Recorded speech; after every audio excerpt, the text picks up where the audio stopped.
again, we gather in search of the truth, dark, and mystery. It's the Drunk Turkey Show.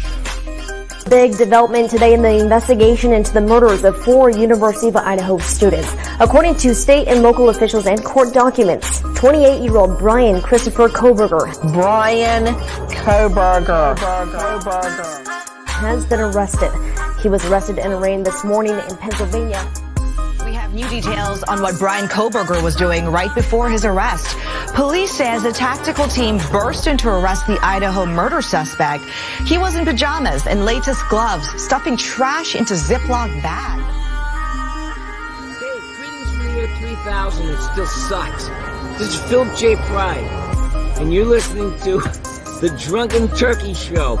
Your one-stop for this sort of thing. Hit that button, like and subscribe. You know what to do, just like every other podcast. You know what to do, just like every other podcast. Hit that like button, hit that subscribe. Good evening, everybody. Welcome to the Drunk Turkey Show.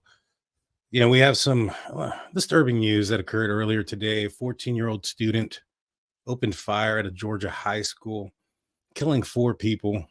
2 are identified as students, 2 are identified as teachers at the Appalachia High School in Winder, which is about an hour's drive from Atlanta, Georgia. At least 9 other people, 8 students and 1 teacher, were taken to the hospital with injuries as well. Today, we're going to be talking about Colton Gray, the alleged suspect in this crime. And we're going to watch some videos about what occurred, some timeline stuff. And then at the end, we're going to talk about a possible connection with Bryan Kohberger, of all people. So again, hit that like button, hit that subscribe button, ring that notification bell. So with that being said, let's get into it. So as I said before, Colton Gray, 14-year-old student at Appalachia High School, took the lives of 2 students and 2 teachers. And I mean, in a senseless attack. You know, let's go to the let's watch the press conference a little bit, and that way we can get an idea of like what happened as far as a timeline of things. And so this is from the Georgia Bureau of Investigations. They had a press conference a little bit earlier today. Let's go ahead and listen to this.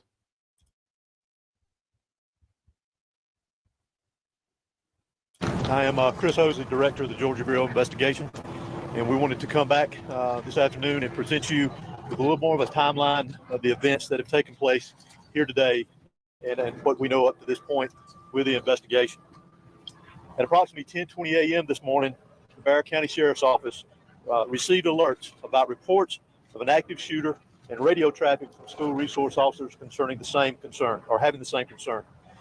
Within minutes, law enforcement was on scene, as well as 2 school resource officers assigned here to the school who immediately encountered the subject within just minutes of this report going out.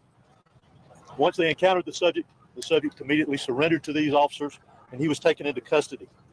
Additionally, what I want you to know as of now, there are 4 individuals who are deceased from this incident, 9 that have been taken to local hospitals with various injuries. Of those that are deceased, 2 are students and 2 are teachers here at the school. The priority right now for us within this investigation is to gather all the facts, to make sure that we're accurate with it, because this is a murder investigation. As the sheriff mentioned earlier this morning, the shooter is in custody. His name is Colt, that's C-O-L-T, Gray. He is a 14-year-old student here at the school, G-R-A-Y. He is a 14-year-old student here at the high school. Again, he has been taken into custody. He will be charged with murder, and he will be tried as an adult and handled as an adult. We're coordinating these charges and obviously this investigation with District Attorney Brad Smith, who is the District Attorney for the Piedmont Judicial Circuit here. Since earlier this morning we talked with you, and since the incident occurred, numerous interviews have been taking place through our investigation with students, faculty, as well as any other witnesses that we could identify. Law enforcement had a very, very swift response to this incident once the incident was determined that there was a concern here. Those resources, whether it was in that response or throughout this investigation to assist, came obviously from the sheriff's office here, from other local law enforcement agencies, state law enforcement agencies, and the federal law enforcement agencies as well. to include, not to be left out, multiple EMS personnel, multiple fire personnel, and agencies. Those agencies responded here as well today, and I am extremely grateful, as I know the sheriff is, for that quick response and the partnerships of working here together with what all is going on. Currently, from the investigative perspective, we have crime scene agents and other special agents from the GBI, from close to a dozen of our different work units from across the state that have responded here today to work on this investigation. Again, collecting evidence, conducting interviews, and so forth. I do want to pass this along, that if anyone has any information that wants to be passed on concerning this investigation, that they can do that anonymously at our tip line at 1-800-597-TIPS or 1-800-597-8477. They can also report this on by downloading the See Something, Send Something app. That can be done by Android or Apple phones, either one. If they need to report any tips concerning this investigation. Let me close out before I turn this over to the sheriff and let you just remind you that this is still a very active investigation. There is still a lot that is very fluid. There's still a lot of interviews to be conducted that will continue on into the night, as well as. Okay, so that's basically all the timeline is. The rest of this is talk about the community and how it impacts, which is it's unfortunate and sad on its own. I'll link to the YouTube video here for the entire press conference for you guys to check out. But it wasn't just that. Like, apparently this guy, he gets approached by the officers and puts his gun down, or surrenders himself so he doesn't get shot. Let me see, where was it that I had found that information? But yeah, he had basically just kind of threw himself down on the ground. They took him into custody, which is, again, probably the best thing for everybody. So now there can be some justice. But let me see. I got some interviews here that we'll listen to. And I know a lot of people are asking about the connection. That's going to come at the end, guys. All righty. Let's get to this. These are going to be some witness interviews. Did he ever say anything? No, he never really talked. He was pretty quiet. He wasn't there most times. Either he just didn't come to school or he just would skip class. But even when he would have talked, it was one-word answers or just short statements. You told me off camera you weren't surprised that he would be the shooter. Why is that? Just because when you think of like shooters and how they act or things that they do, it's usually the quiet kid, or like that's a stereotype for it to be. And he was the one that fit that description in our class. Did he? Yeah, I mean, not to be stereotypical, like she said. However, he did fit the, I guess, the description according to her. Let's watch some actual footage of the. Man, I'm having some internet issues, y'all. I apologize for this. All right, let me close some of these down. Maybe that'll help. All right. Okay, let me close this.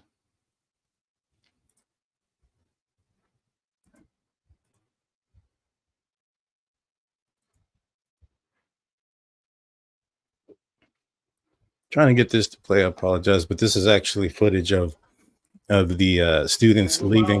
There it is.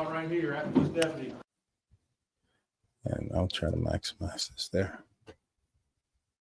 And these are some students that were hiding in the high school there. So, for whatever reason, this video is having a little bit of problems playing. The other ones around it aren't, so might be for a reason.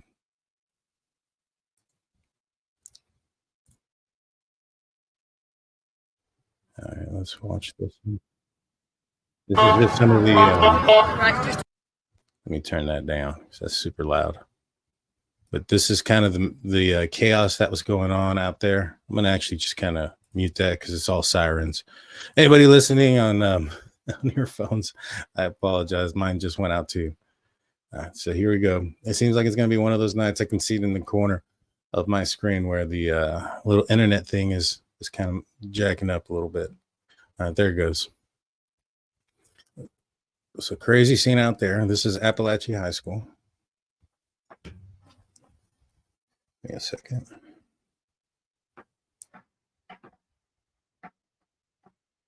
All righty. So let's see.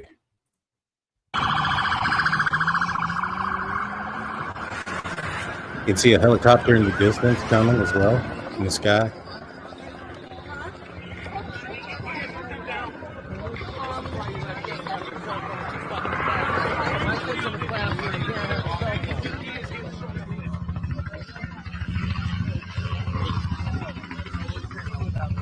Attention guys, don't get shoes to get out the building. They clean the building, but the kids are can't be shut down. Okay.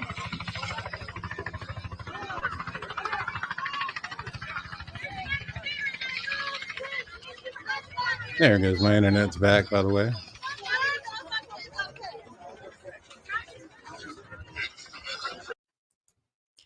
All right, let's pull this one. Let's see if we can get to the other one that I was trying to play. There it goes. Now that's working. Hurry up now, come on, let's go. What the? We got a whole school to get evacuated, people. Come on now. Far left. Just move with purpose. Come on. Also, be patient or I will block you.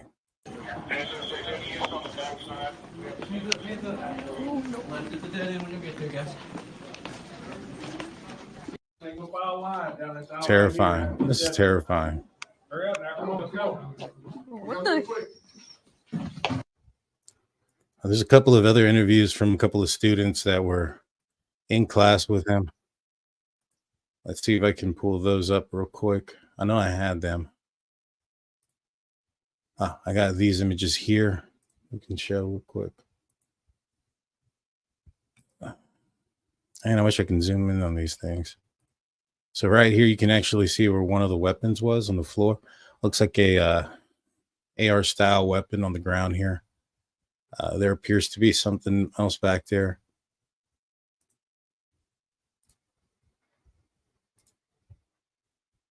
All right, here it is. I got a little zoomed in on the weapon on the ground. Looks like some sort of hat back there. If I had to take a guess. I actually had seen one that, and by the way, I think I found this guy's like Facebook profile and a bunch of other things. I'm not entirely sure if it's his or not. So I'm not going to come out and, and show those, but I'm pretty positive I found the right one when it comes to this guy. And there's not really much you can see on it, to be honest with you. Man, I'm not even going to say where I found it or anything like that, just because I really don't want to, what if this kid isn't the right one, even though it kind of seems like it, same name, lives in the area, went to the same school, according to Facebook. And I saw another picture of this guy, supposedly, allegedly, and it kind of looks like the same guy on the Facebook profile. So I'm not entirely sure. I don't want to put a picture of somebody innocent out there and, this guy be harassed or anything like that as well. So let's see. Let's read this. This is from Fox News. It says, developing story. Colt Gray, the alleged gunman who opened fire at the Appalachia High School in Barrow County, Georgia, killed 4 people and injured at least 9 Wednesday morning when he began shooting at innocent victims inside a school, police say. Approximately 10:20 a.m., 2 hours after class at the Appalachia had begun, Barrow County Sheriff's Office responded to reports of an active shooter.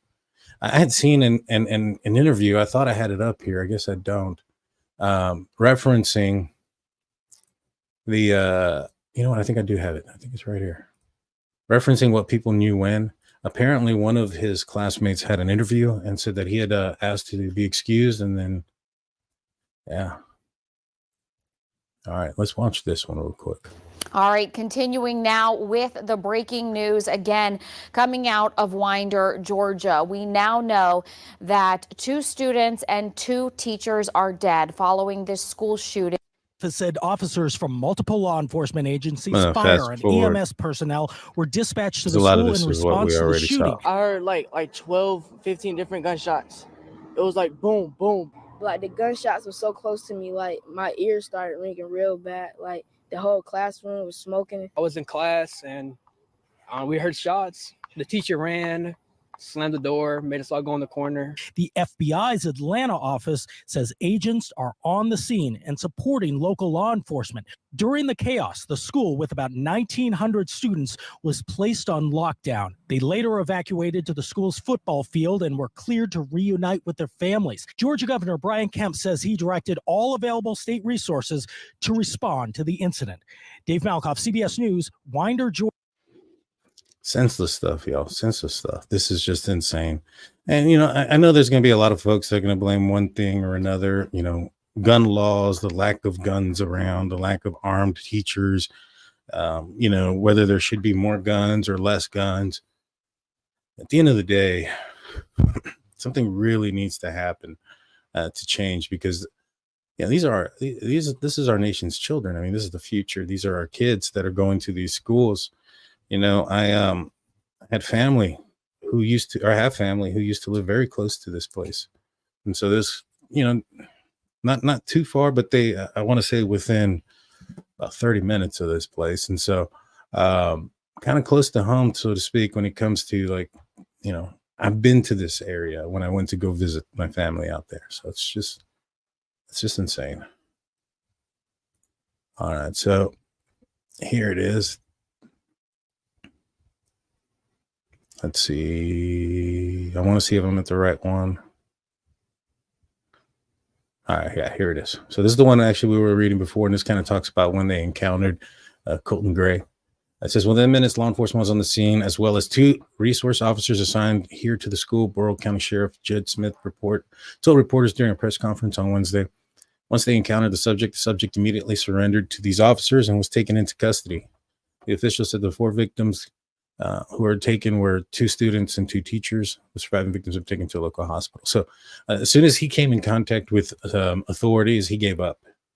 I read somewhere else where, law enforcement basically stated that he knew that he would get shot if he didn't, surrender, obviously. All right, here it is. This is from the New York Post. Alleged mass shooter Colton Gray left class, asked to be let back in locked room before opening fire in Georgia high school massacre. So Layla Sirath, a junior at Appalachia High School, told CNN that she was sitting next to the alleged shooter, Colt Gray, 14 moments before Wednesday's massacre. The 16-year-old student said Gray left the classroom at the beginning of their Algebra 1 class in the morning. Sirath said that the suspect mass shooter knocked to be let back in since the door automatically locked behind him. Okay. A girl went to open the door for him, but quickly jumped backward after presumably seeing Gray was armed. I guess he saw we weren't going to let him in. Layla told CNN, and I guess the classroom next to me, their door was open, so I think he just started shooting in that classroom. That's crazy. Very senseless just to hear that. This is the first time I read this about the place, so you guys are I'm getting the same reaction as you guys. The same. That's crazy. All righty. The junior student said that in her algebra class, he hid behind the desk. All right, there it goes. Junior student said that in her algebra class, hid behind desks where they heard gunshots. A harrowing experience she described as just one after another. When we heard it, most people just dropped to the floor and kind of crawled in an area, piled on top of each other, she said. That's crazy. Just a firsthand account of what occurred. He asked to leave, picked up the alleged, I'm assuming he went to go get the weapon and come back. His targets were his classmates in that classroom.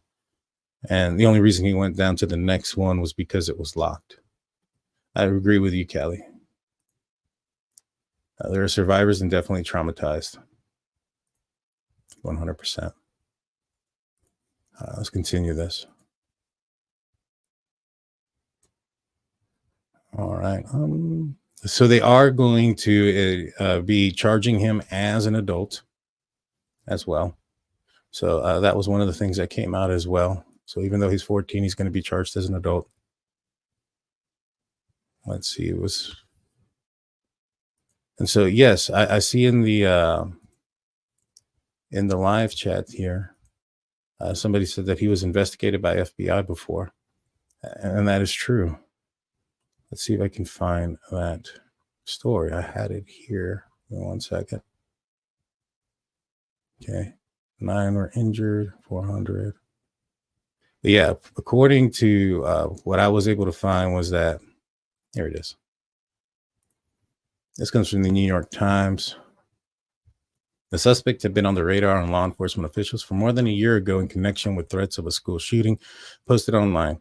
The FBI said he and his father were interviewed by local law enforcement officials. He denied making the threats, but authorities alerted the schools. So he had been making threats, and he'd been posting some weird things online, apparently. So it wasn't just the threats. He was also posting things online that were concerning. And this is what brought to the attention a year ago in reference to this, to get somebody out there, and they went as far as to investigate it and talk to him. You know, let me know in the comment section what you guys think. I want to know, do you think the parents in this situation should be also charged? It's not like they weren't aware of the threats, you know, that were happening. There wasn't like they weren't aware of the school's concern. I think so. You know, knowing that you have a child in your household who's making these type of threats or who are doing these type of things, and you have potential access to weapons inside of your home. I don't know. I think the parents should be charged as well in this situation. That's just my opinion. I'm not the prosecutor or anything over there, so that's my opinion on the situation.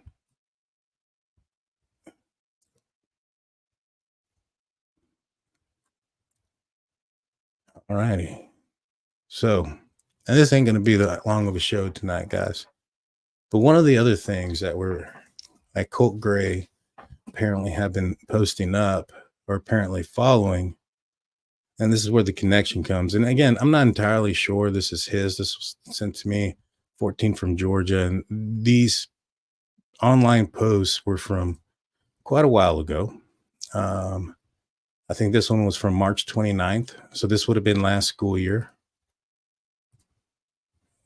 This one's April 1st. So this also would have been last school year. Apparently, this guy was infatuated with Bryan Kohberger. He's a huge fan of his. This here says, once you go too far in your own mind, you have nothing else to lose any longer. Interesting stuff. You know, I mean, Coburger has inspired a bunch of idiots. I understand that. But now he's also inspiring some crazy individuals to do some crazy things. And anybody that tries to, justify this or anything like that is just sick. Me after getting too silly for my own good, and the police just want to speak. Now, this was in March 29th. Remember, police went over, they wanted to speak with him, right? They wanted to speak with him. He didn't think he was innocent either. No, he didn't think. He knew he knew what he was, and he was inspired by what he did. In my opinion, that's my opinion. Yes, I agree. His fangirl club is ridiculous. But, this guy is now police went to go speak with him, right? They went to go speak with his parents last year in reference to potential threats online. And what does this post say? You get spooked whenever you hear a police siren. But in the middle says, me after getting too silly for my own good, and the police just want to speak. Interesting thing to say. And again, this was some time ago. Obviously, somebody could have changed their name or did any of those things for this to, this could have been somebody else. But from what I see here, I mean, everything comes back Colt Gray, stuff like that. This is crazy, I mean, and again, like I said, this isn't something that says, oh, Bryan Kohberger's guilty. This is just saying that even this guy knew what he did, but beside that point, he appears to idolize him and idolize what he did. Remember, he took out Bryan Kohberger, that is, students from a school. Now, they weren't in school at the time, obviously, but this was an off-campus sorority house for the most part.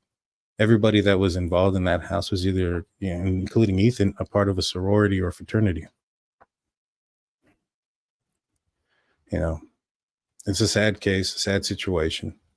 But again, online threats concerning online posts, this one being one of them, possibly. Crazy stuff. Serious Black comes in with a $5 super chat. Excuse me. Thank you for covering this heartbreaking case. Prayers out for the families of the 4 victims. Yes, prayers out to the families of the 4 victims and of the 9 that are still in the hospital. Still trying to find still trying to get through. So he's not related to Goncalves' Laura Shannon. I don't think so. I mean, I understand they have the same name, but I don't think that's the case here when it comes to him. All right, let's see. I'll answer a few questions, and then I'll be calling it a show a little bit earlier today. Okay, guys? Let's see. Daniel, thank you so much for being the first to report on this. It's incredible. Thank you, Rebecca. I appreciate that. Thank you. Yeah, this was something I had seen. Somebody had sent me this as well, and they were like, hey, this guy was, a fan, big fan of Bryan Kohberger's, followed him, understood what he was about, and then I don't think it's a coincidence that he goes out and commits a horrific crime himself, given, the threats and the online stuff that he had done. His reposts are bad too. I hadn't seen that yet. Let me check that. I'm gonna look at that first before I oh yeah, he's got a lot of reposts that are pretty. All right, let me pull this up. See, he's got when a pedo showed up outside my window at 3 a.m., but my brother was laying in the backyard all night waiting for him to show up. Okay. This is when you finally realize that you probably shouldn't reproduce with your sister. Okay. Enough of this free Palestine stuff, blah, blah, blah. Let's see. There's Donnie Darko. That one was an interesting movie. Did Frank tell you to do these things? Here's OJ. Hey, another Bryan Kohberger. I didn't even notice this. When you at the function and you broke at ASF, weird ASF, and know something, so you just want to go outside and kill the first person you see. This is a repost of his. Interesting.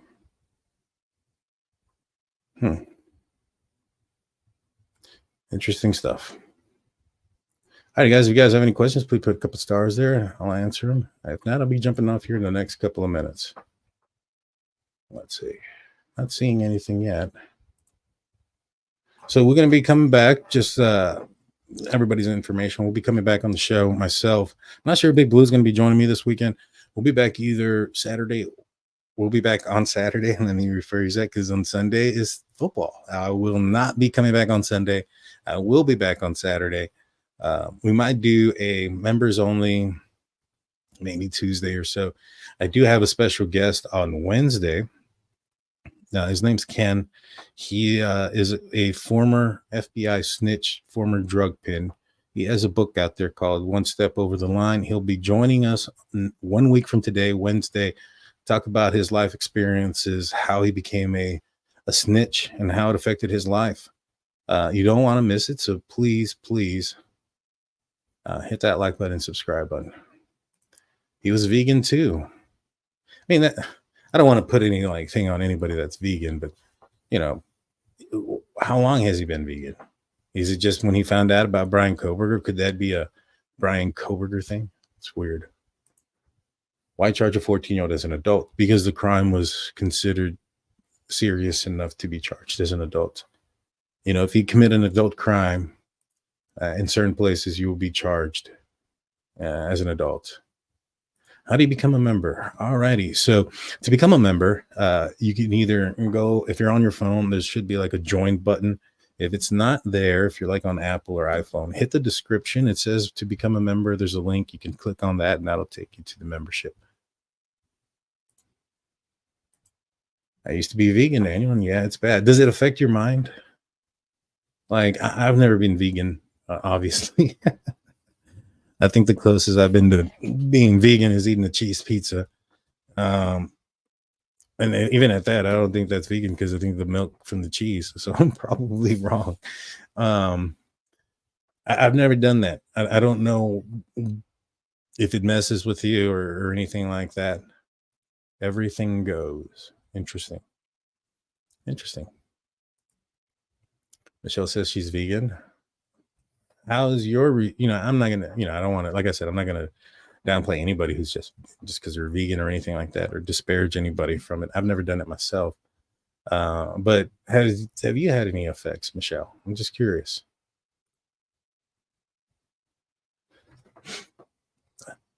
Thank you, Sirius.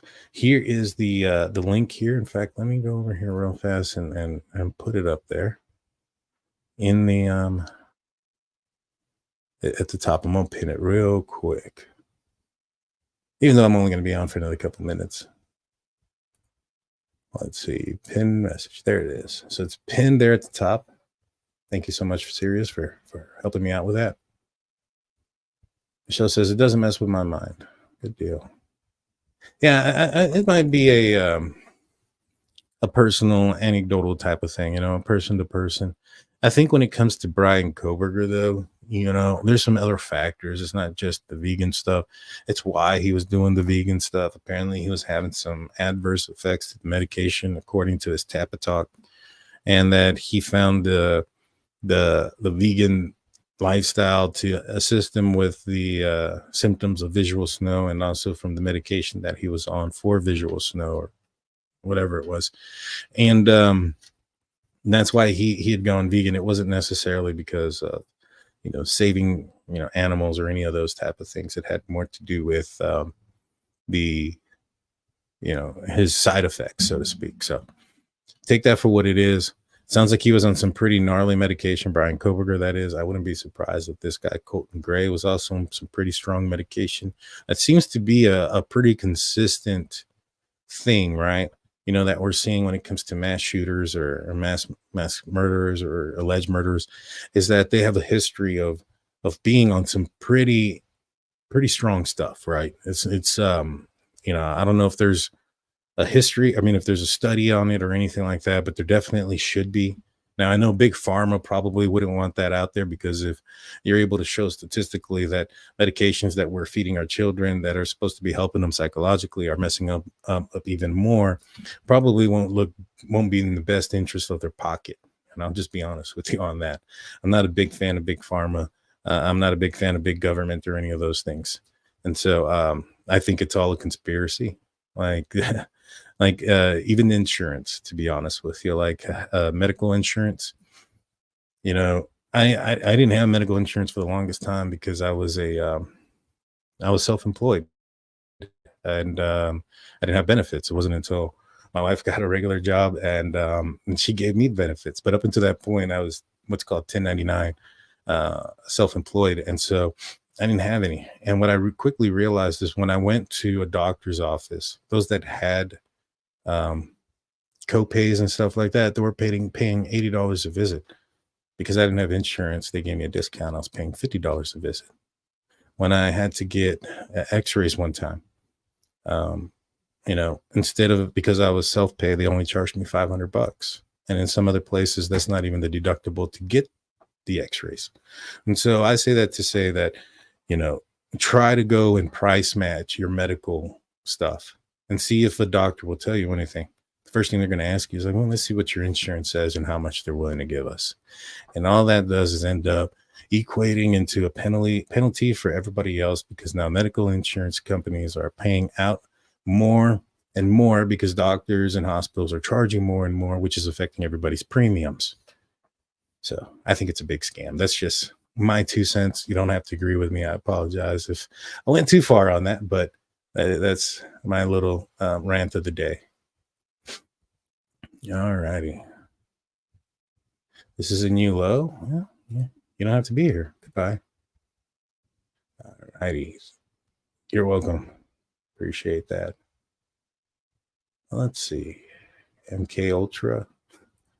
I don't know about that, but hey, I think they wasn't there I guess 2 people arrested earlier today out of I want to say it was New York or one of these Northeast states.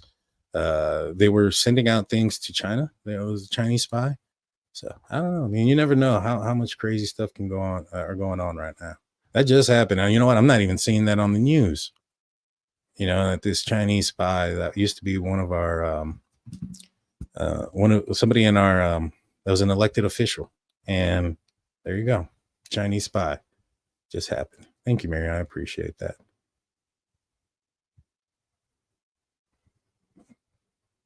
Okay, Stevie, I'm not sure who you're referring to, but if that's me, you can go bye too. Let's see. I know for sure that that's the suspect social media account. No, and I said that right off the top that I was not sure that it was that amount. 500 for an X-ray. Yeah.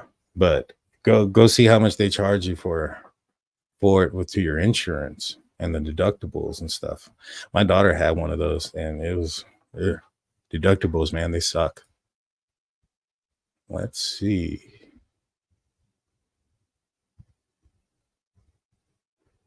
Oh yeah. No, of course. So that's, there's always the the major situations like this. Obviously, this would be in the best benefit, but what I'm talking about is in whole, right?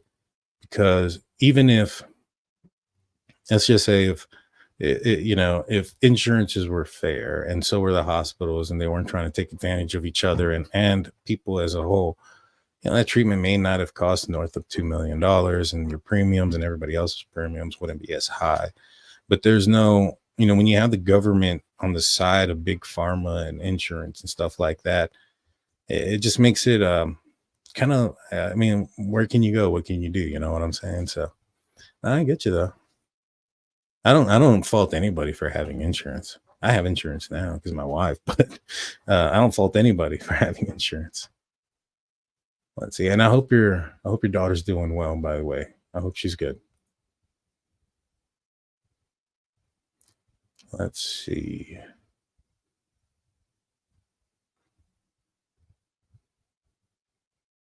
Oh, well, you can go away too.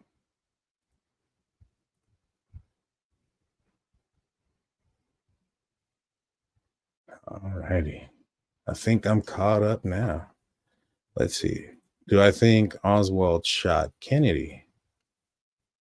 I mean, this is for a whole different topic conversation, but I'll say I think he may have been involved, but I don't think he was the only one. And I think there's quite a bit of evidence out there to especially with like what the government has done with not disclosing that information, to kind of make me believe that there's probably some sort of government influence in this, kind of similar to the last assassination attempt. I think there was some sort of influence there as well. But you know what? That's for another podcast that we can get really deep into. Let's see. I agree with this as well. Yeah. CIA cover up. Yeah, I agree too. Mark says Oswald was the solo shooter. That's possible. I wasn't there. I went around. But the fact that to this day things aren't, what's the word I'm looking for? Things aren't completely disclosed on the situation kind of tells me there's probably a little bit more to the story, or else what would you have to hide? Right? Yeah, now we're getting a lot deep into this, and we might actually end up talking about that, maybe on a little, not on the day, but around the day. All righty, guys. Well, that's going to end up doing for me. I appreciate everybody. Everybody that's tuned in. Still own a pair. Nelson's doing amazing. He's almost normal. He can't jump all the way up, and sometimes he tries to jump like on the couch and stuff, and he gets disappointed because he can't quite reach anymore. But they don't stop him from trying, that's for sure. But I appreciate everybody. Please hit that like, please hit the subscribe button, ring that notification bell. Until Saturday, we'll see you guys next time.